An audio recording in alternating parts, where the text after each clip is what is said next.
15. Show's about 15 seconds away, but 10. we will get to you in about 2 minutes. Sought to sought. 5, 4, 3, 2, 1.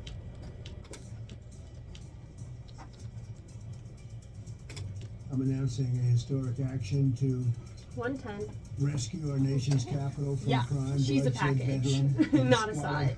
and placing the D.C. Metropolitan You Police had so much Department time. under direct federal control.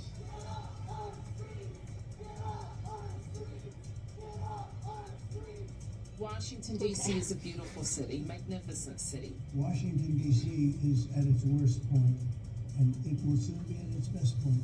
Racial profiling at its finest. Citizens of the district need to speak up, and we need to stand up for those who are not protected in the city.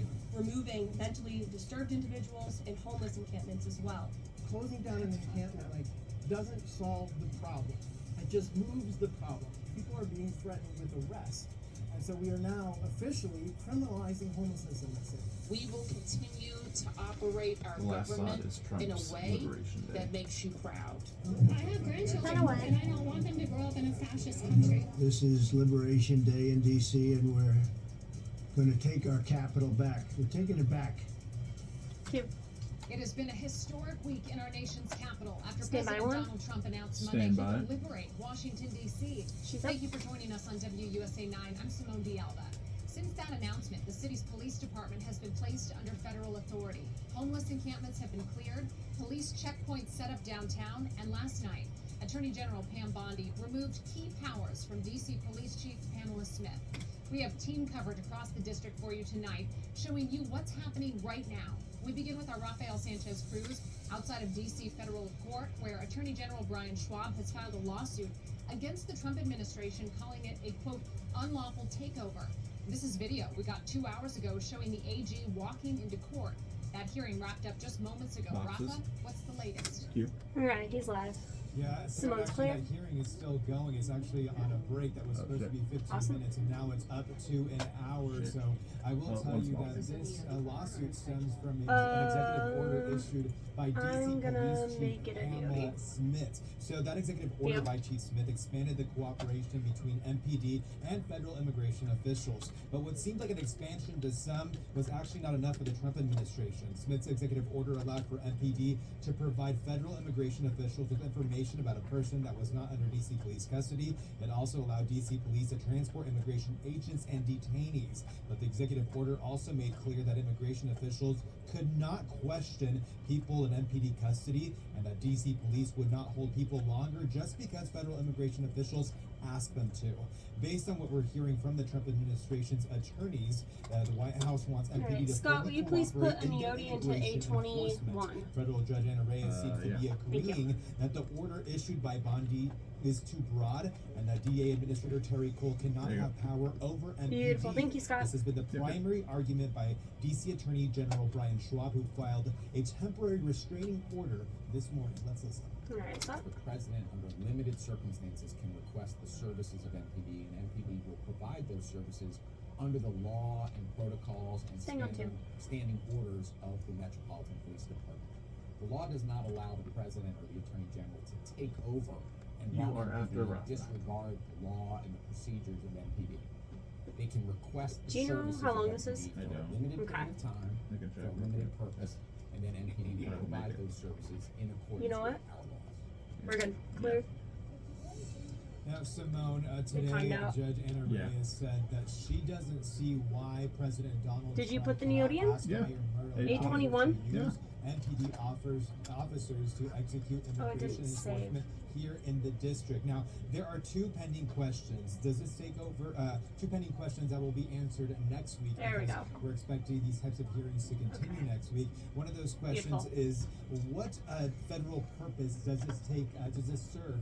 This takeover serve? This is a key component in home rule. The other question tonight is, what is the national emergency? Stand by, Simone. These two issues are expected to be taken up next week. Right now, Judge Reyes is asking both sides to come up to some type of agreement that can be in place for 48 hours, and then they can look at the bigger scope next week. I think we're just seeing the beginning of what's going to be a long legal battle over this DC police takeover here in the district. Mike? Live outside the courthouse, I'm going to fire Central Schools back. Yeah, and to your point, Rafa, if it can get any traction, it has the potential to be hugely disruptive to the plans that the president has already put into place. Keep us updated. Thank you. Stand by. Meanwhile, more protests erupted today to Thank fight you, back Rafa. against the Trump administration. Demonstrators say the Yeah, towards MPD next. takeover will only create a chilling effect for residents in DC. Boxes. Our Matthew Torres is live at Judiciary Square, where a protest was held this afternoon. Matthew, what have you been seeing all day? Q. Well, Simone, the Group Free DC held this protest around noon today just outside of the MPD headquarters.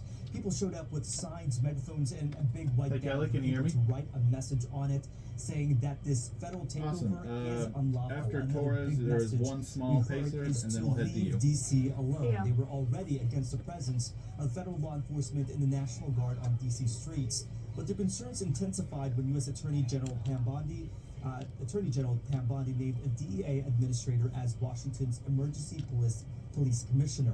There is also another theme that we heard today. Well, we came to support the police in this role in DC because we feel like they are doing not a perfect job, but a good job, and we certainly don't need the federal government stepping in and taking over our city.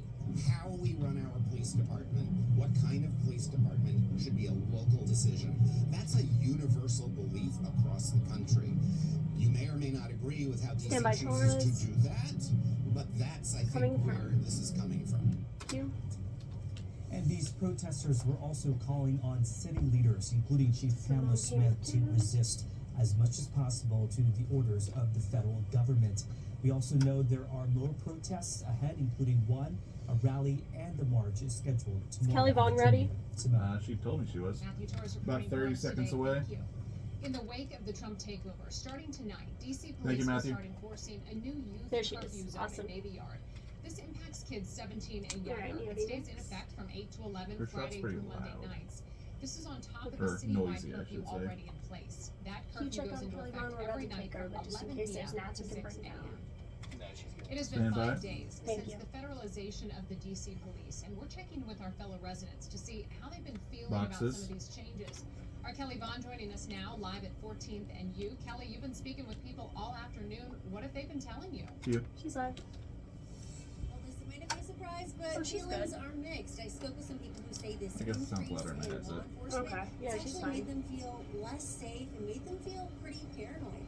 And there are others that say they feel much more secure because they do feel that the crime in the district has gotten out of hand. It's like you're living on a third world country in our nation's capital. It's absurd. So hopefully this takes care of it, and we see a much safer environment going forward. Things like this, I feel like Okay.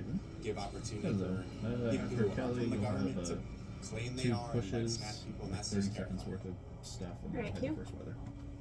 Now, I've spoken with a number of locals who say they really have seen more police and law enforcement Back out live around the and then city. coverage push. Many people tell me that the streets in DC just feel emptier in many places. Some say that they have made an effort to spend less time outside during this crime crackdown. Now, I also spoke with a number of DC tourists and visitors. They too are also split on this. Some say this crime crackdown has made them feel safer to go into different parts of the city and to stay out later during their visit. But then there are others I spoke with who said they actually considered canceling their trip altogether, not for fears of crime, but because of fears of that increase in law enforcement presence, and they have worries about racial profiling that could go along with that. Bring live from 14th and U, I'm Kelly Vaughn. She's up. You highlighted something important, Kelly, which is we really have a spectrum of opinions that we're hearing from our viewers, from our neighbors, and we're trying to make sure everyone has their voices heard. Kelly Vaughn reporting for us tonight. Thank you. So many of you have been our eyes and our ears on the ground, helping us cover what this federal takeover of DC police looks like in real time. Thank you so much for sharing your pictures and your videos. You can always share those pictures and videos directly to the WUSA 9 app. Just open the app and tap on the Near Me button, bottom right corner, and you can send them directly to our team. We'll continue to stay on top of new developments with this story in the coming All right, days and Caitlin, weeks. P All of our next. coverage is streaming right now on WUSA 9+. WUSA 9 Weather Impact is sponsored by Morgan & Morgan. All right, turning now to the weather as we take a live look outside at the White House. We've seen more warm and humid weather return to the DMV, but will it be impacting your weekend plans? Meteorologist Caitlin McGrath joining us now with a look at your Friday night forecast. Look, it has been hot out there today.